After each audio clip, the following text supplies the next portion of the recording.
Bismillahirrahmanirrahim. Fa'alul lima yurid.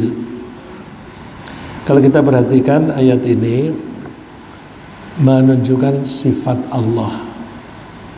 Fa'al dari kata fa'ala. Fa'ala itu berbuat, bertindak, melakukan. Kemudian digunakan sighat atau bentuk mubalaghah, fa'alun, fa'ilun, fa'ulun, itu sighat mubalaghah yang menunjukkan arti sangat. Kalau isim itu berasal dari kata sifat, maka kita mengartikannya sangat. Misalnya Ar-Rahim, Ar-Rahman, itu berarti Allah sangat penyayang atau maha penyayang.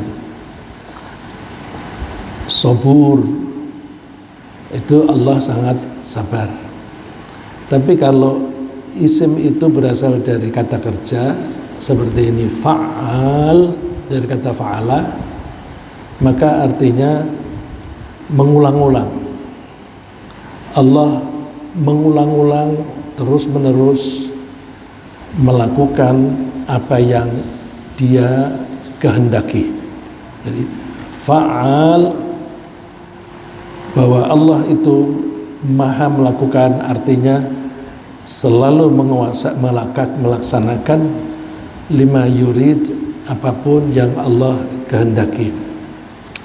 Mudah-mudahan kita bisa mengambil pelajaran dari sini. Antara lain, apakah fa'alul lima yurid itu termasuk asma'ul husna? Asma'ul husna semuanya itu berupa isim sifat. Ar-Rahman, Ar-Rahim, As-Sabur, Ghafur, dan sebagainya. Itu isim sifat. Rasulullah menyatakan bahwa Allah memiliki 99 nama atau sifat yang baik, disebut al-asma'ul husna. Tapi Rasulullah tidak pernah merinci. Kita kalau menghitung, dari mana menghitungnya? Rasulullah tidak pernah memberikan angka atau menyebutkan satu-satu. Apakah ini termasuk asma'ul husna atau tidak, itu digali oleh para ulama. Nah, ulama itu membuat definisi, membuat kaidah. Ya.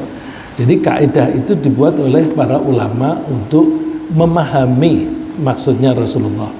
Banyak ya hal yang semacam itu, bahwa ada ayat Al-Quran dan ada hadis yang sifatnya umum, kemudian ulama berusaha memahaminya dengan kaidah-kaidah. Nah, kaidah itu dibuat oleh ulama. Nah, karena ulama satu dengan yang lain itu mempunyai kaidah yang berbeda-beda, maka terjadilah perbedaan pendapat.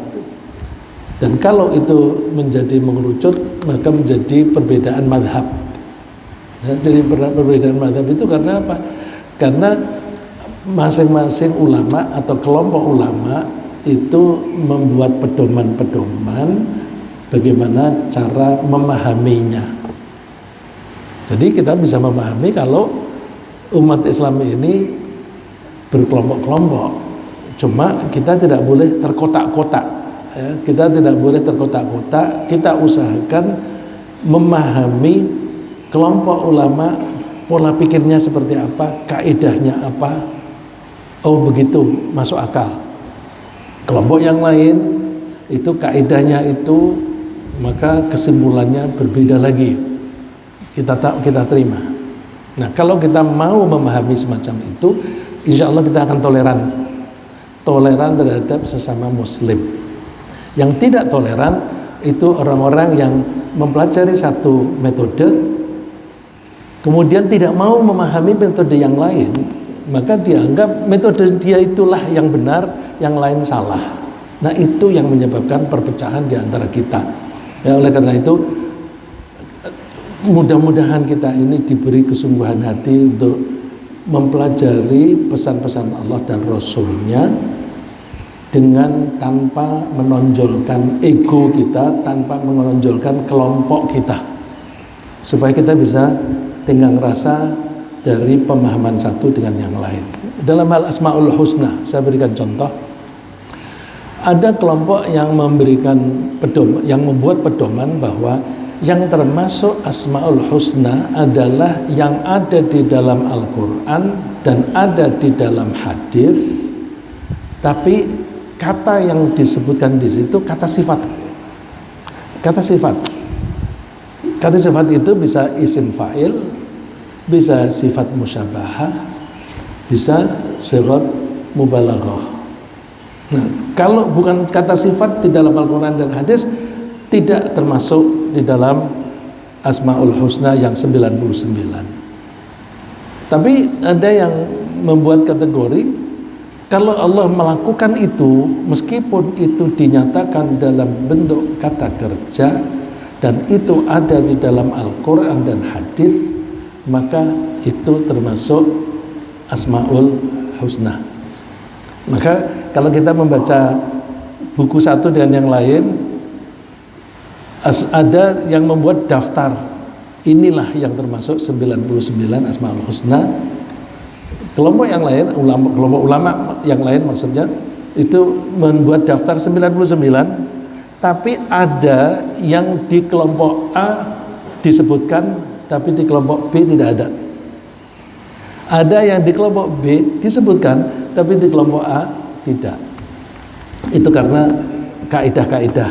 Ya, oleh karena itu, kalau kita ngaji di masjid ini kan campur nih, ya. Masjid ini campur, maka kita mesti mendengarkan baik-baik. Oh, dia pakai pola pikir yang itu. Oke, fine. Tapi jangan nyalah-nyalahin orang lain, ya.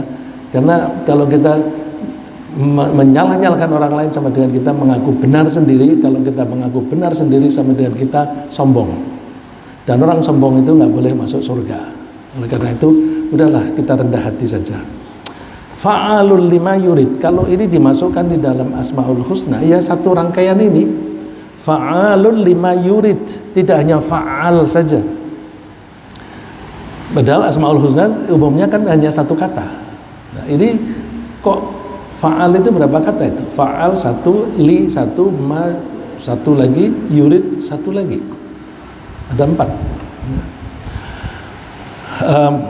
Itu biar tataran ulama yang memasukkan apakah ini masuk ke dalam 99 atau tidak, tapi kita fahami maknanya. Ada beberapa pelajaran yang kita ambil. Fa'alul lima yurid itu artinya bahwa Allah itu selalu melaksanakan apapun yang Allah inginkan. Ada kata inginkan. Kalau Allah menginginkan berarti Allah itu menghendaki. Kalau Allah menginginkan atau menghendaki berarti Allah melakukan suatu apapun pasti ada tujuan. Jadi kalau ada orang mengatakan ada kejadian, wah itu 2 orang itu berantem tuh, atau ada kecelakaan. Kenapa bisa begitu? Ya yang dari sana itu menghindari sesuatu, yang dari sana menghindari sesuatu, secara kebetulan aja tabrakan. Kalau kita bilang secara kebetulan, berarti itu bukan ciptaan Allah. Semua yang terjadi itu diciptakan oleh Allah. Nggak ada kejadian yang lepas dari ciptaan Allah. Dan kalau itu dilaksanakan oleh Allah, dilakukan oleh Allah, berarti Allah mempunyai maksud, mempunyai tujuan. Kalau orang mengatakan it's by accident, itu kebetulan saja. Kalau kebetulan berarti Allah tidak punya rencana. Kalau Allah tidak punya rencana berarti kan ngawur. Kalau ngawur, alam raya ini itu hancur. Gak mungkin Allah melakukan sesuatu itu ngawur. Kalau Allah ngawur, itu alam raya ini sudah hancur dari dulu, karena kejadiannya itu hanya kebetulan saja. Jadi sebenarnya Allah itu menciptakan alam raya ini semuanya dengan tujuan tertentu, dengan sistem tertentu, dengan mekanisme tertentu. Sistem dan mekanisme itu yang kita seringkali menyebut sunnatullah. Sunnatullah itu kebiasaan Allah bertindak. Nah, oleh karena itu mesti kita tangkap bahwa Allah melakukan segala sesuatu pasti ada tujuan dan Allah menghendaki itu terjadi. Karena kalau mengatakan bahwa Allah itu tidak punya tujuan sama dengan menganggap Allah itu gila. Contohnya, kalau ada seseorang, waduh ganteng sekali dia atau cantik sekali dia, oke, mau nggak kamu jadi suaminya atau jadi istrinya? Enggak ah, dia senyum-senyum sendiri. Senyum-senyum sendiri kan gak ada tujuan. Gila orang itu. Jadi kalau kita menganggap Allah itu melakukan sesuatu tanpa tujuan, sama dengan menganggap Allah gila. Enggak. Kita ini ada yang alim, ada yang kurang alim, ada yang kaya, ada yang miskin, ada yang tinggi, ada yang rendah dan sebagainya. Itu semuanya by design, ya, dirancang oleh Allah supaya apa? Bahwa kita berbeda-beda. Berbeda-beda itu bukan untuk melemahkan, tapi untuk menguatkan. Karena tidak ada manusia yang sempurna, itu nggak ada. Memang dibuat oleh Allah, masing-masing punya kelebihan, tapi juga masing-masing punya kekurangan. Supaya yang punya kelebihan memberi kepada yang kurang, yang kurang minta tolong kepada yang mempunyai kelebihan. Nah, tukar menukar ini mestinya jadi pelajaran bagi kita agar kita tidak sombong. Kalau kita merasa serba bisa, serba punya, serba kuasa, kecenderungannya sombong. Ya. Allah menyatakan bahwa manusia itu la yadgha ar-ra'ahu istaghna. Manusia itu kecenderungannya melampaui batas kalau dia menganggap dirinya tidak butuh pihak lain.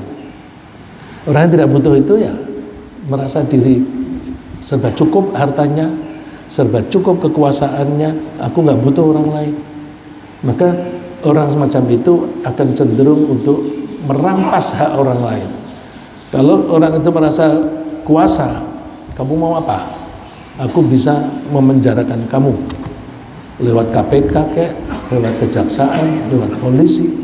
Maka orang yang semacam ini itu akan mempunyai kecenderungan merampas hak orang lain, termasuk hak berpikir, termasuk hak bebas dan sebagainya. Ya. Jadi pertama kita harus menyadari bahwa apapun yang terjadi itu dilakukan oleh Allah, dan ketika Allah melakukan sesuatu apapun pasti ada tujuan, ada rencana, ada mekanisme yang dipakai. Pelajaran yang lain antara lain adalah misalnya di sini dikatakan fa'al. Allah itu selalu melaksanakan lima yurid apapun yang dia inginkan. Allah itu kalau punya keinginan, punya tujuan, langsung dilaksanakan. Oleh karena itu kita manusia harus mengambil pelajaran bahwa kalau Allah itu mempunyai karakter tertentu, kita mesti menyesuaikan diri. Bukan meniru ya, tapi menyesuaikan diri. Karena kalau meniru Allah itu misalnya boleh menyiksa. Kalau menyiksa itu ada kalanya menyiksa dengan api. Kita nggak boleh niru. Allah mengaku diri maha besar. Kita nggak boleh meniru. Ya. Jadi bukan meniru, tetapi menyesuaikan diri. Nah, menyesuaikan diri itu ada kalanya meniru, ada kalanya merespon dengan pas. Ya. Meniru misalnya Allah itu maha rahman, maha pengasih, maka kita meniru Allah. Meniru Allah sama-sama mengasihi itu. Nah, kalau Allah itu maha melaksanakan apapun yang dia inginkan, kita tiru. Kalau kita punya keinginan, punya cita-cita, lakukan. Banyak orang punya cita-cita, wah mimpiku begini, ya dia jadi pemimpi aja, jadi dreamer, tidak akan terlaksana. Kalau punya keinginan, punya tujuan, dan menurut perhitungannya ini baik, laksanakan. Pantang mundur. Ya, saya berusaha untuk kalau ada rencana baik, terus ada problem, nggak usah mundur. Ya, misalnya saya bikin pesantren putri, ada problem, saya nggak mundur, bisa kok diatasi, ya, bisa diatasi.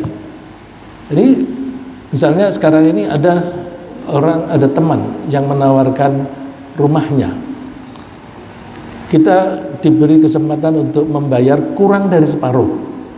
Kalau kamu bayar kurang dari separuh, yang lainnya aku lepaskan sebagai wakaf. Separuh itu misalnya dia harganya itu kira-kira saja sekitar 1,5 miliar, hanya 1,5, tapi bayar 600 udah dikasihkan. Tapi untuk pesantren, saya ditawari ini sudah 1 tahun, tetapi saya tidak bergeming karena dari mana duit yang ada sekarang ini hanya untuk kegiatan pendidikan saja, nggak ada yang lain-lain. Tapi karena didesak terus, barangkali Allah memang menghendaki itu. Ya udah, terus ada teman yang optimis, ambil saja. Nah, terus gimana caranya? Dia akan membantu. Ya udah, kita jalani aja. Ya alhamdulillah, apapun yang nanti kita hadapi, kita coba diatasi. Ya, karena selama ini kan pesantren kita yang di Jakarta dan sekitarnya, dan Jakarta dan Depok kan nggak ada yang aset milik kita sendiri, semuanya pinjam. Kalau yang punya itu menarik, kita nggak bisa menolak. Nah, paling tidak kita punya satu tempat yang milik sendiri. Nah itu kalau kita punya cita-cita, jalankan. Orang yang tidak suka menjalankan itu suka leletkan, menunda-nunda. Di Al-Quran disebut wa inna minkum laman la yubaqti'an. Di antara kalian pasti ada yang lelet itu berlambat-lambat. Ya. Ayat itu dipakai oleh Allah memberi penjelasan tentang perilaku orang munafik. Jadi hati-hati, orang munafik itu salah satu karakternya, kalaupun dia punya keinginan yang baik, dia lelet. Aku mau bantu masjid, masjid lagi butuh. Sekarang sudah selesai ya, itu memindahkan menara itu sudah BTS sudah selesai Pak ya. Wah, mumpung ada kebutuhan masjid, aku punya duit, mumpung aku punya uang, aku sumbang. Nggak usah nunggu-nunggu, karena nunggu-nunggu itu pertanda adanya keraguan. Aku kasih, nanti cadanganku berkurang. Aku kasih, nanti aku butuh ini dan itu, nggak bisa. Nah, ada keraguan-keraguan, padahal Allah itu menjanjikan apapun yang kamu sedekahkan pasti Allah ganti. Wa ma anfaqtum min syai'in fa huwa yukhlifu. Apapun yang kamu sedekahkan pasti Allah mengganti, dan Allah menggantinya itu lebih daripada yang kita keluarkan. Nah, orang munafik ragu-ragu dengan janjinya Allah. Padahal Allah itu innallaha la yukhliful mi'ad. Allah tidak mengingkari janji. Jadi kalau kita betul-betul beriman, laksanakan apapun niat baik yang kita tanamkan dalam diri kita. Ya, kenapa kita harus menyesuaikan diri dengan itu? Karena alam raya ini yang menciptakan Allah, dan Allah ketika menciptakan alam raya ini menggunakan sistem tertentu. Kalau kita tidak menyesuaikan dengan sistem yang dibuat oleh Allah, kita akan hancur. Jadi alam raya ini misalnya dibuat oleh Allah seimbang. Nah, karena dibuat oleh Allah itu seimbang, maka Allah dalam memperlakukan siapapun itu secara seimbang. Seimbang itu kalau diterapkan untuk manusia itu namanya adil. Namanya adil. Allah itu maha adil. Kalau kita tidak menyesuaikan diri dengan sistem yang dipakai oleh Allah yaitu adil, kita akan hancur. Kalau kita menjadi pemimpin kepada kelompok A, kita istimewakan. Kita kepada kelompok B, kita kuyo-kuyo. Itu namanya tidak menjaga keseimbangan. Hancur negara ini. Ya, hancur. Oleh karena itu, kita mesti menangkap kalau Allah itu mempunyai sifat tertentu yang dinyatakan dalam Asmaul Husna, di situ berarti ada sistem yang Allah terapkan, dan kita mesti menyesuaikan diri dengan itu, karena sifatnya Allah itu pasti berbekas di dalam perilakunya. Nah, kalau Allah Maha Adil, maka keadilan itu mesti ada jejak, ada bekasnya pada kejadian apapun. Kalau Allah itu selalu melaksanakan apa yang diinginkan, berarti Allah itu tidak pernah berhenti berbuat. Apa betul itu? Allah tidak pernah berhenti. Yas'aluhu man fis samawati wal ard. Orang pada bertanya, Allah itu ngapain? Kulla yaumin huwa fi sya'an. Setiap hari, setiap saat Allah itu fi sya'an, dalam melakukan aktivitas. Nggak pernah berhenti. Jadi alam raya ini jalan terus. Kita dulu anak-anak, dari dewasa, nanti kita menjadi lemah lagi, jalan. Nanti mati, dibangkitkan kembali. Kalau kita itu bermalas-malasan, kita lelet, kita berhenti, berarti kita tidak menyesuaikan dengan lingkungan kita. Lingkungan kita bergerak terus kok. Ya, makanya kalau kita itu misalnya dalam satu hari duduk terus, ya otot kita nanti akan menjadi lemah. Jalan, kerja, dan sebagainya. Dan Allah memaksa kita bekerja. Kalau kita tidak mau dipaksa bekerja, salah sendiri. Ya, salah satu contoh yang bahwa Allah memaksa kita kerja. Kita butuh minum. Nah, betulan ini disediakan oleh Pak Elon. Tapi kalau misalnya, wah kok yang dikasih kok hanya satu orang di sini, yang lain nggak dikasih. Tapi aku haus. Jalan dong. Di sini ada air. Jalan. Itu kan berarti Allah memaksa kita melakukan aktivitas. Aktivitas itu penting untuk kehidupan kita. Fa'alul lima yurid, kita pahami bahwa Allah itu selalu fisya'an, selalu melakukan tindakan. Kita harus selalu moving terus. Ya, itu antara lain yang bisa kita pelajari. Terus Allah kalau menciptakan segala sesuatu pasti pakai mekanisme yang baku. Ya. Kita coba perhatikan ayat yang kita cantumkan di sini.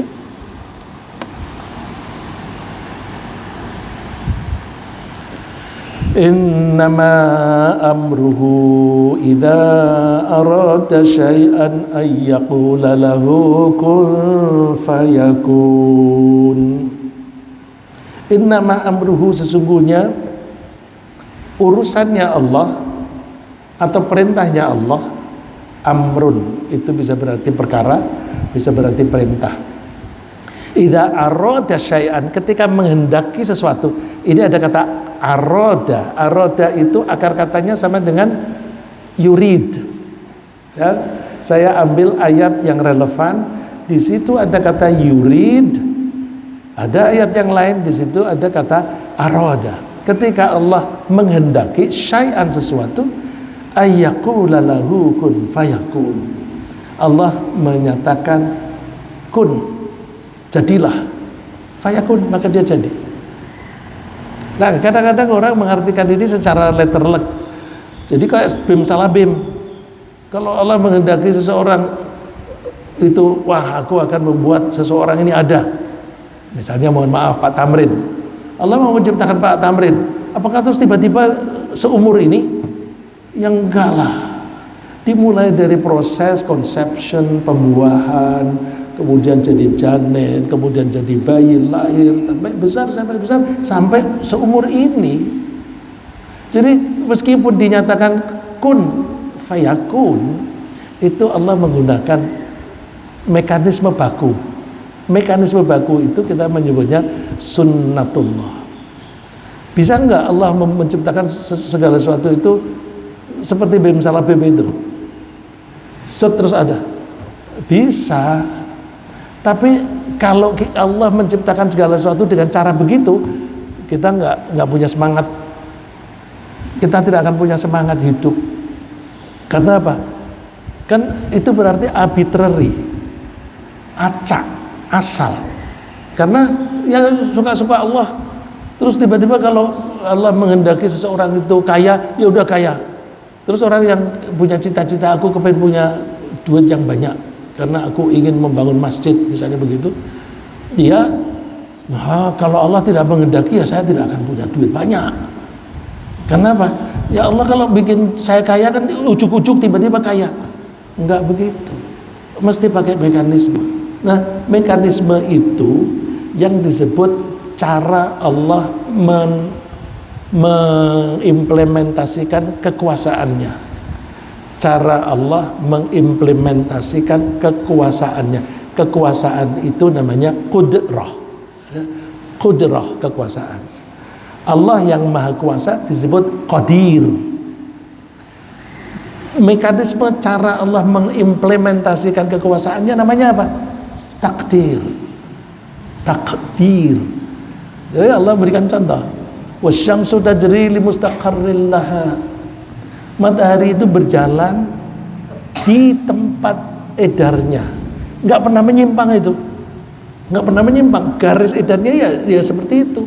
Bumi garis edarnya seperti itu, berputarnya seperti itu, dan itu baku. Mekanisme yang dipakai oleh Allah secara baku itu disebut sunnatullah. Walan tajida li sunnatillahi tabdila. Kamu tidak akan mendapatkan sunnahnya Allah itu bisa ditukar, nggak bisa. Kalau Allah sudah membuat bahwa bumi ini berputar dengan kemiringan kiri ke kanan atau selatan dan utara, nanti pada 1 tahun nanti akan kembali ke titik yang sama. Itu orang lain bisa nggak mengubah? Wah, aku maunya jangan 1 tahun, aku mau bikin 1/2 tahun aja, nggak bisa. Walan falan tajida li sunnatillahi tabdila.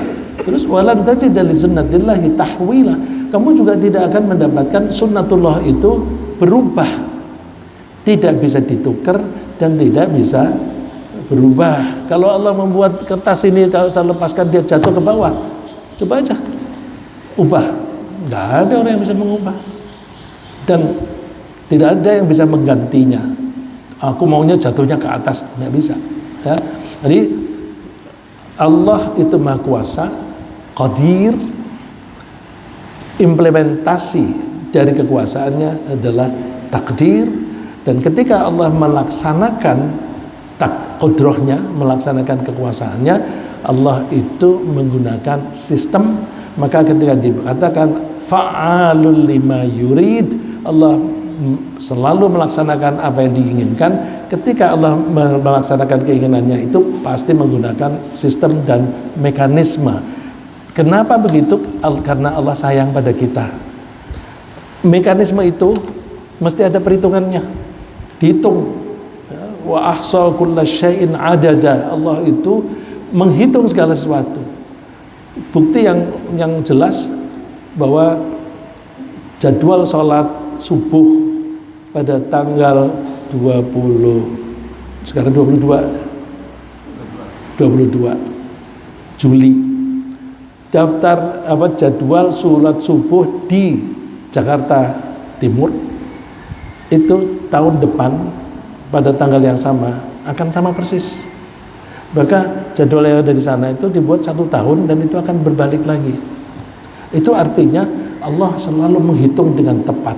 Nah, kalau Allah itu dalam melaksanakan keinginannya dengan perhitungan, maka kalau kita punya keinginan, punya cita-cita dan ingin menggapai cita-cita, mesti menggunakan hitung-hitungan tadi. Kita seringkali malas ngitung.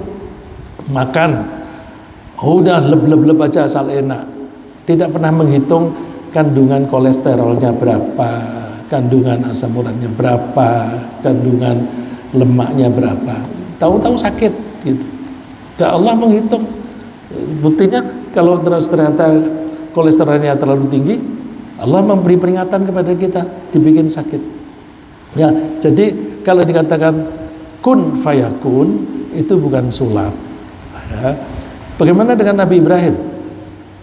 Kita memahaminya begini, Nabi Ibrahim itu ketika tidak terbakar oleh api, itu bukannya bertentangan dengan sunnatullah.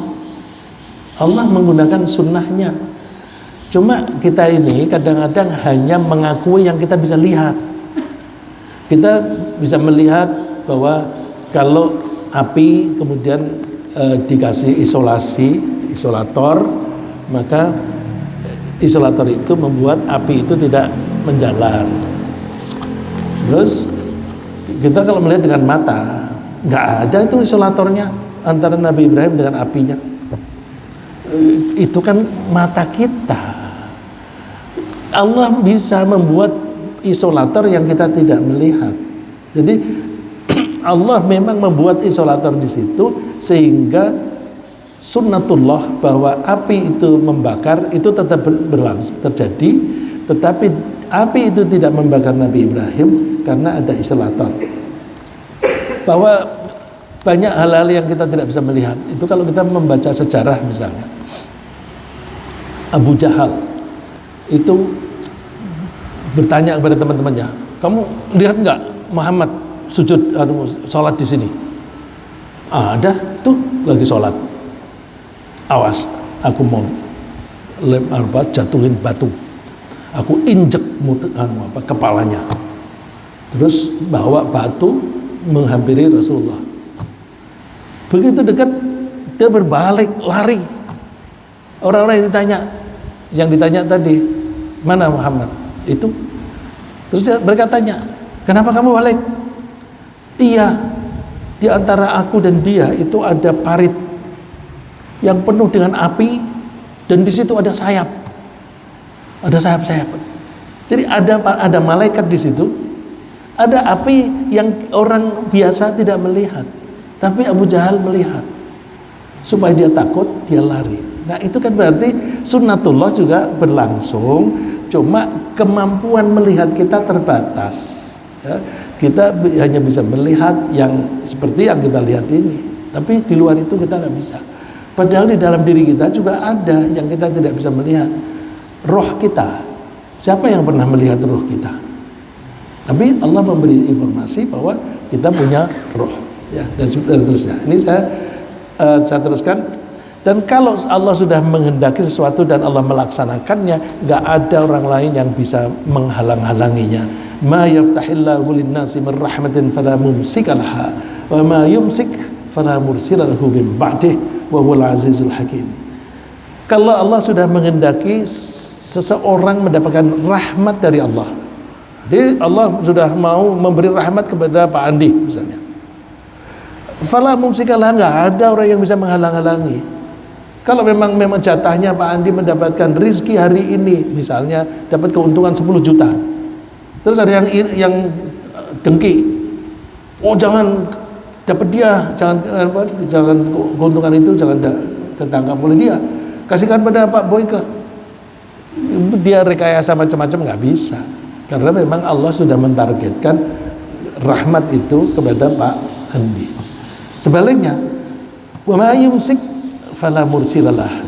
Kalau Allah menghalangi seseorang mendapatkan rahmat, ya tidak ada orang yang bisa memaksakan rahmat Allah itu jatuh kepadanya.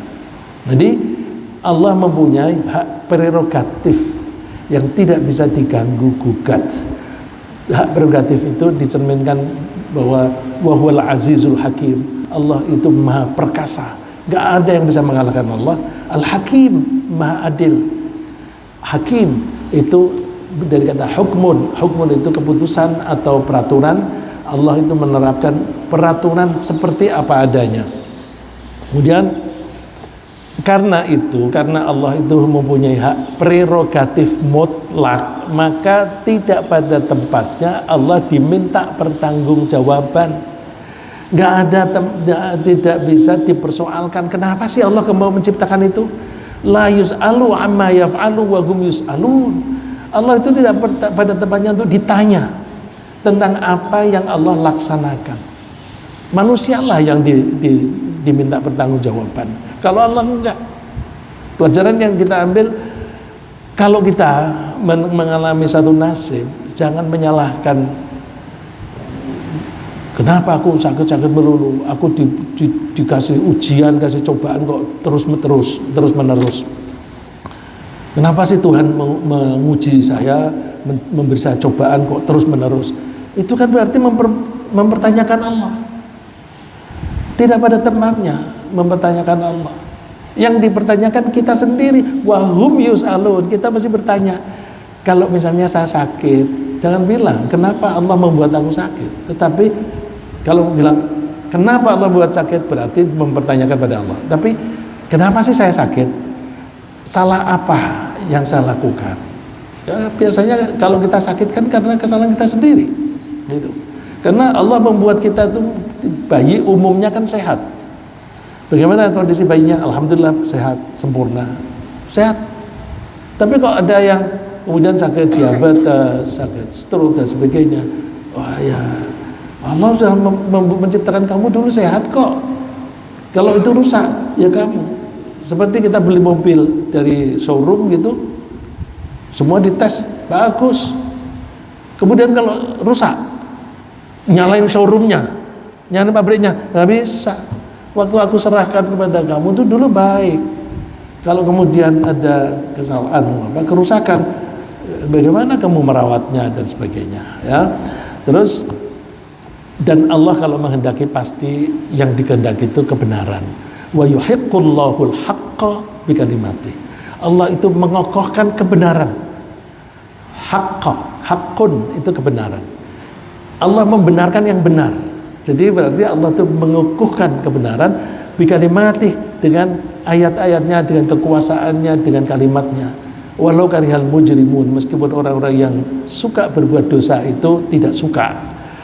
Orang-orang yang suka berbuat dosa itu kan orang-orang yang melanggar kebenaran. Kalau mereka melanggar kebenaran, pasti benci kepada kebenaran.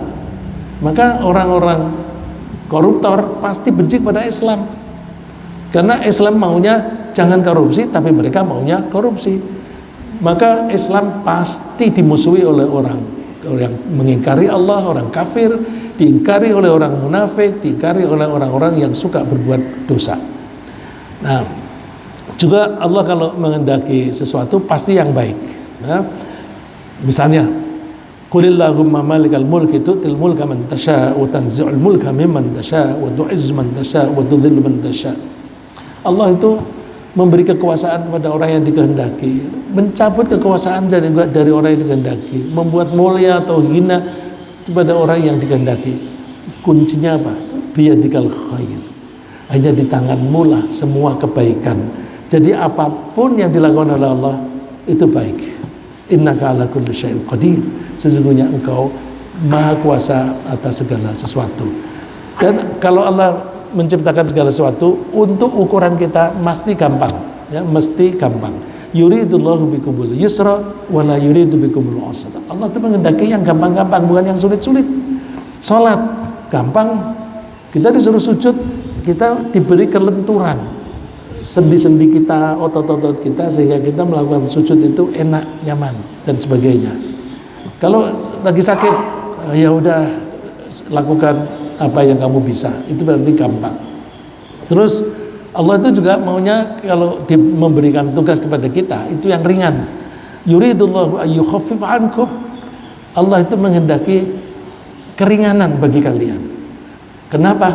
Wa khuliqal insanu dha'ifa. Manusia memang diciptakan oleh Allah itu lemah, ya. Memang karakternya manusia itu lemah. Kalau ada manusia mengaku dirinya kuat, hebat, wah itu bertentangan dengan karakter manusia itu sendiri.